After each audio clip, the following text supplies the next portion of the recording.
watching NotesIn9. Hello, and welcome to NotesIn9. I'm David Leedy. Episode 156, Introduction to Custom Renderers. XPages, have it your way. All right, well, before we get into the show, I want to talk about the NotesIn9 Hackathon. And that's something that I announced in my blog just a little while ago. And what happened is I used to do like these regular events, a couple times a year. I do like try to do a week's worth of shows, or I think 2 years ago I did Drive to 99. And I really haven't done a big, what I call an event since Drive to 99, probably because I put a deadline on Drive to 99, and that almost killed me trying to meet that deadline. So notice there is no deadline to the hackathon. But I really was thinking about this, shortly after we lost Tim. Someone at OpenNTF came up with a code for Tim hashtag, which I really thought was nice and made me think about some things. And that's when I kind of changed the mantra for my show, or the slogan, I guess, to learn, code, and share. And because that's what I've been trying to do since Notes 9 started, and that's what I want to continue doing.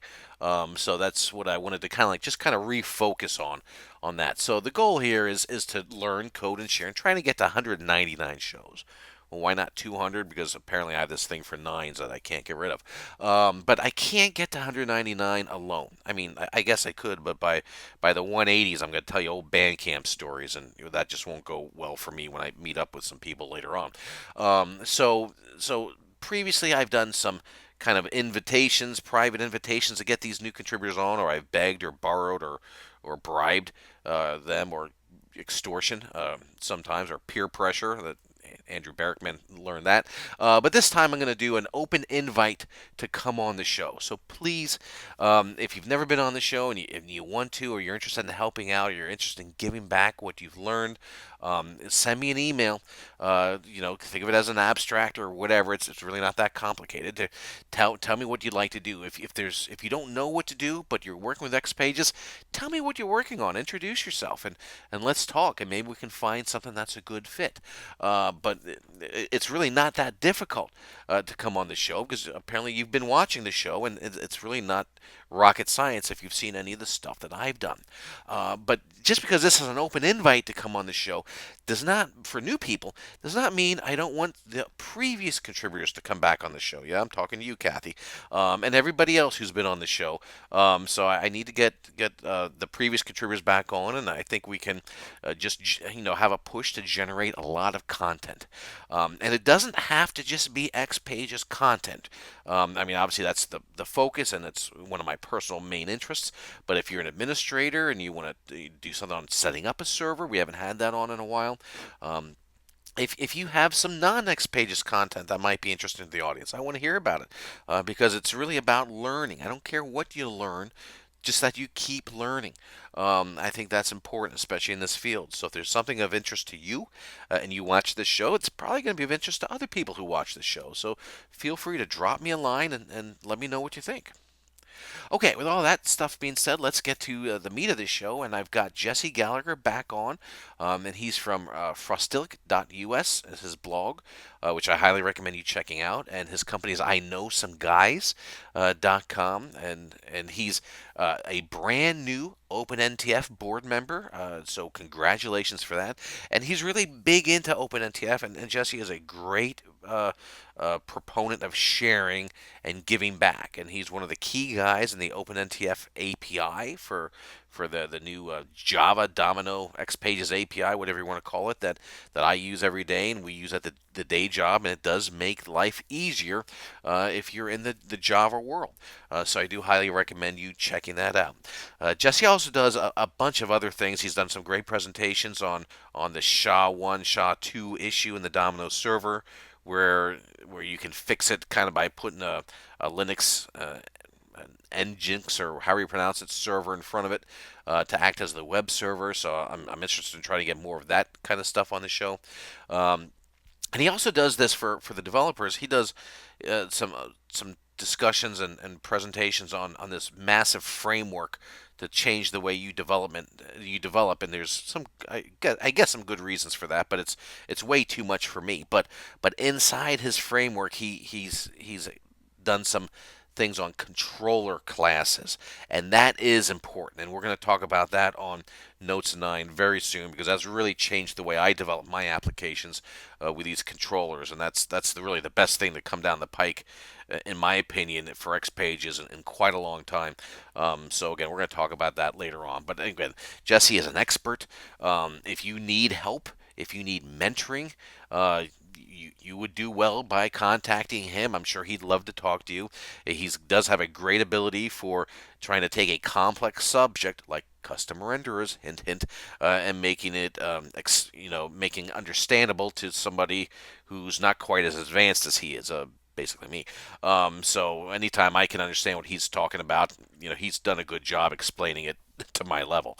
So I thank him for that. So today he is going to talk about custom renderers, and it does sound like a scary topic, but it's really not that bad and can be very useful in your XPages applications. So with all that being said, let's go to the demo. Hello. In this video, I'd like to go a bit into custom renderers in XPages and why you might want to use them, and more specifically, how you would actually get into it. If you follow my blog, you may have noticed a couple months ago I got very excited about custom renderers. I got custom renderer religion, where I realized that rather than doing what I previously done, which is writing a lot of in-theme code and custom controls that would do things like make my app work better with Bootstrap or a Bootstrap theme. What I should really be focusing on is writing renders and then using standard controls. However, that's something that's more easily said than done, because unfortunately, custom renders are, while conceptually not too bad, they're one of the more Java-y sort of things that you can do in a normal XPages app. When you actually get down to writing code, there's just a lot of it that you have to write, and it can be fairly intimidating. However, I think in this case, I think it's definitely worth it. And so what I'd like to do is give an overview of how you're going to get started with that. And first off, I just have an example of a setup app. This is a very standard app. I have an application layout control. Right now it's using the One UI theme, and it has a widget container with a bit of lorem ipsum text in it. And I can show the ability to switch the theme easily, so you can take it from One UI to this, which is an app. This is a set of custom renders that I've written for a Wrap Bootstrap theme called Ace. You may have seen it if you go to Wrap Bootstrap. It's been one of the more popular ones for a while. But what I did here is I wrote custom renders for the layout control, and many other things that aren't demonstrated here, but that includes the widget container, which basically takes the same control and does it in a bootstrappy kind of way. If you've ever heard of the Bootstrap for XPages project, which I'll mention again later, it's the same idea, and in fact I stole a lot of the code from there.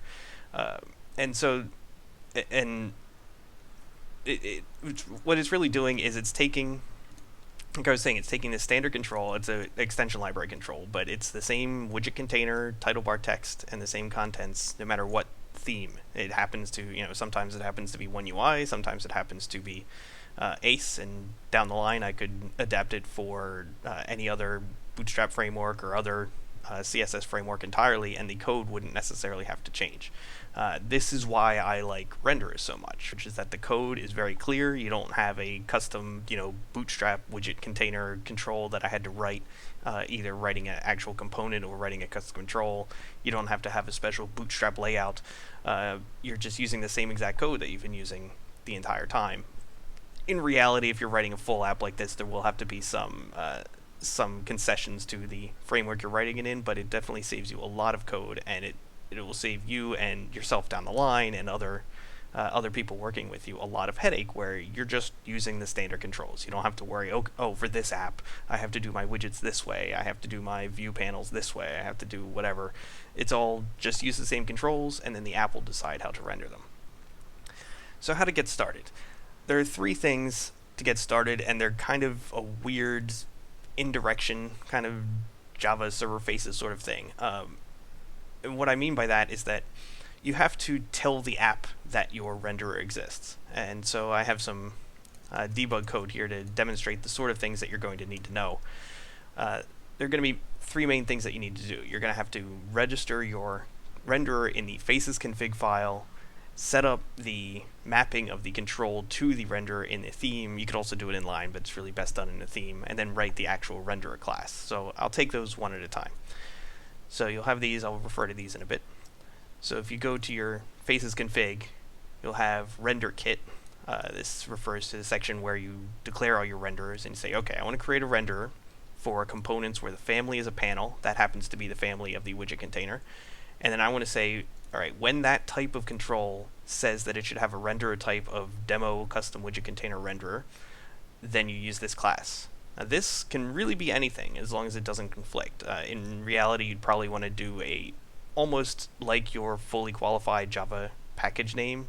It doesn't have to be. It could be hello, it could be foo, it could be whatever. It just has to be a unique identifier that will map this component to this renderer.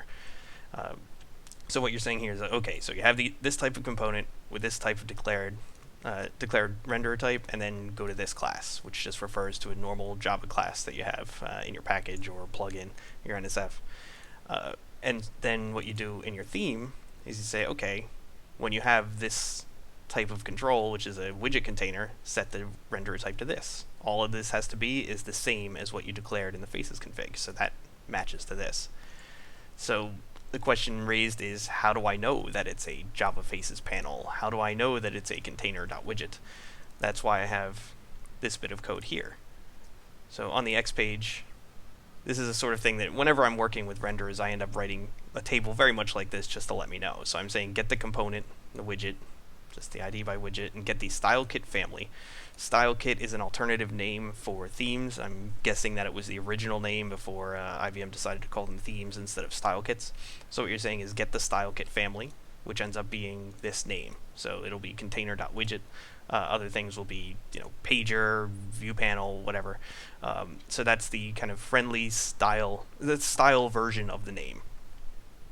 What gets confusing is that the component has another type of family, which is the component family. You can think of this as the Java level sort of name of the component, the family.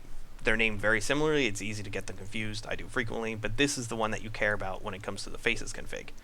So that's where you get Java X Faces panel. So that's where in the faces config you say component family is Java X Faces panel. So you have this bit of code, you just copy and paste it from there. So this is for your theme. This is for your the faces config. Now you have renderer type.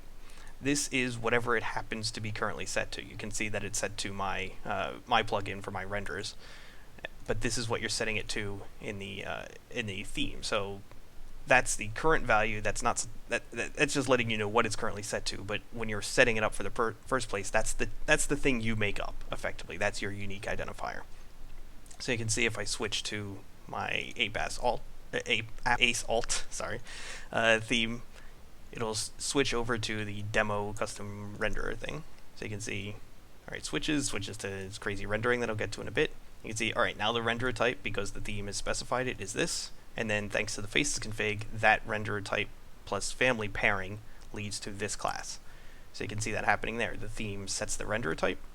The faces config says, okay, when you have one of these that's with this renderer type, use this class. And then that finally actually gets to the renderer. This is the bulk of what happens.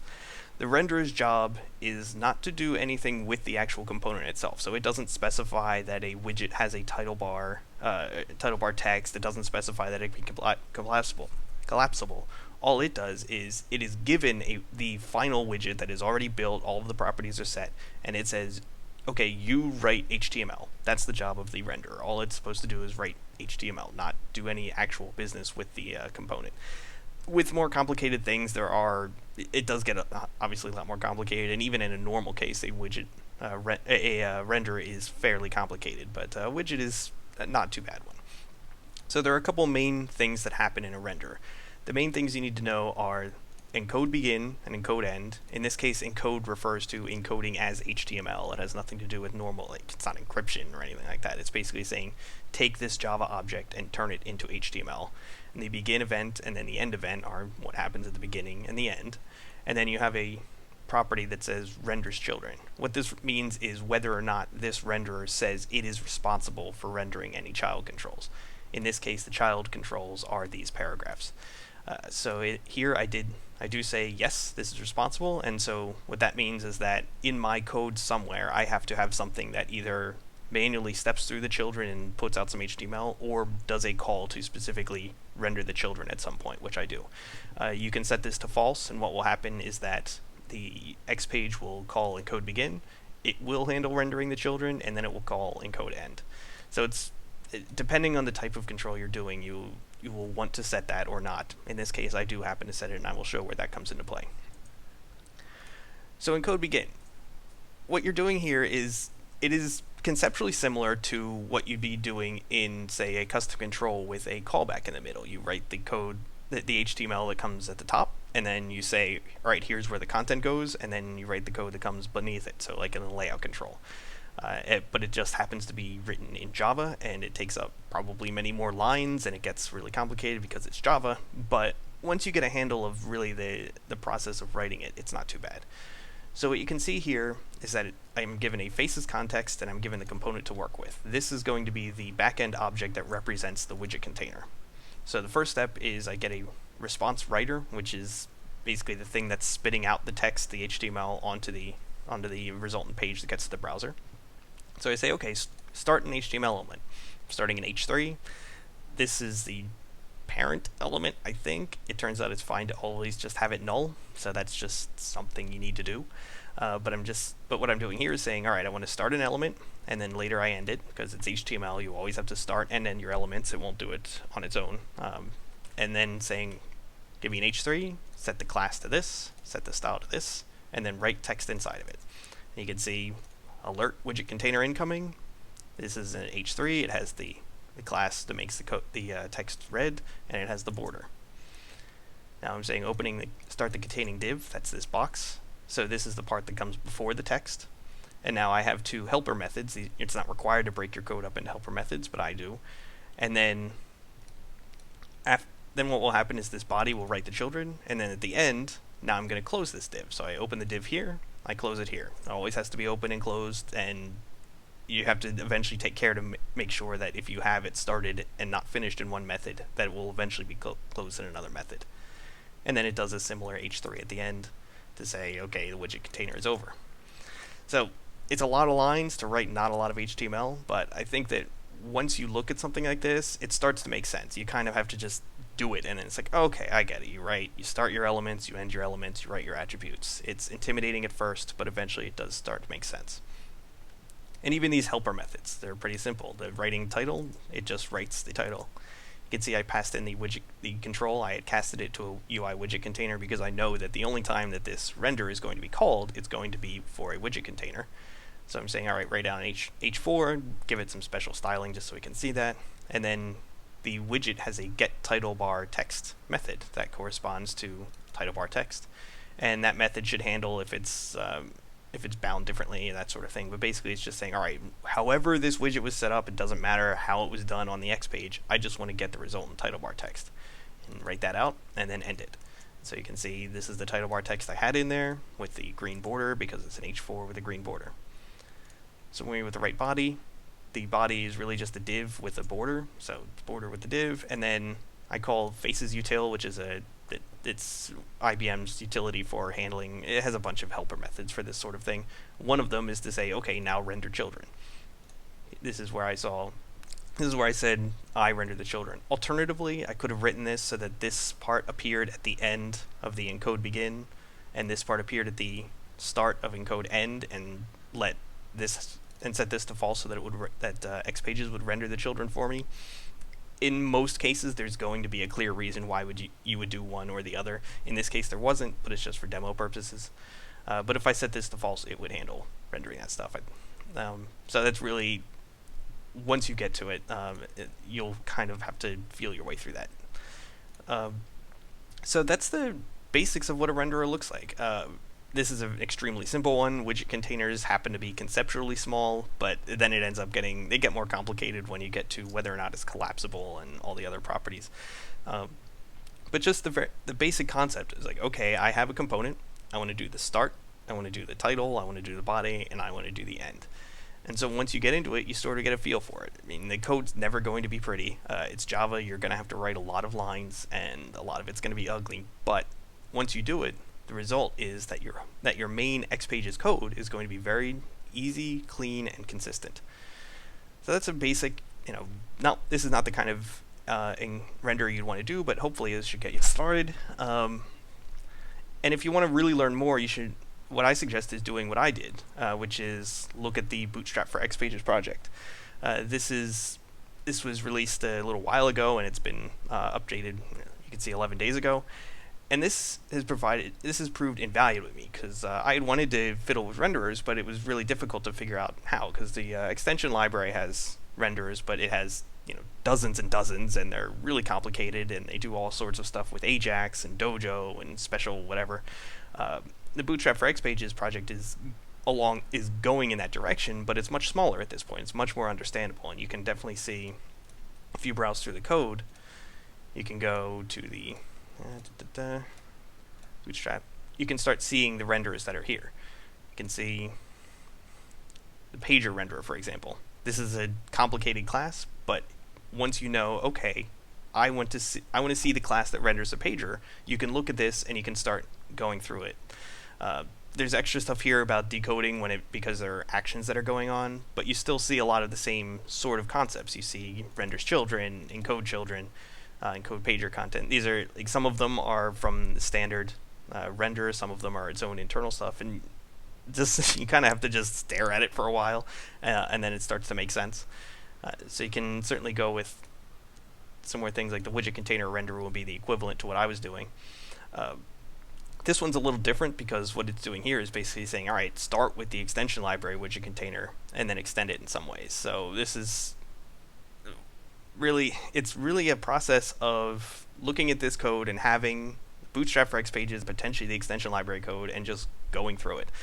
It's not an easy topic, but in my opinion, it definitely pays off. The resultant code in the app that I have using this is probably a fifth the size. I don't have a lot of custom controls that are spitting out bits of HTML specific to the theme. I don't have to worry about changing the container controls. Like, I just write it once and I make it standard, and then all my code is in the plugin, which I write that once, and then I can use it for other apps. And then once I write, when there's an update, I just update the theme and I tell the app, all right, use this new version, and then everything's pretty much works. Like I said, there are always going to be little bits that you're going to have to tweak, but for the most part, it makes everything much, much simpler, and you don't have to write out all of this custom HTML.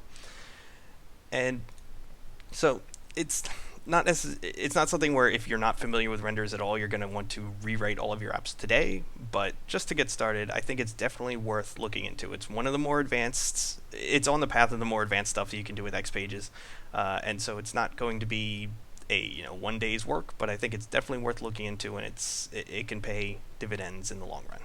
Thank you. And that's the demo. If you have any questions on custom renders, for God's sake, please ask Jesse and not me. If you do have a question for me, or you're interested in the hackathon or contributing to the show, there's many ways to do it. Please drop me a line. I'd love to talk to you. All right. Thank you for your time.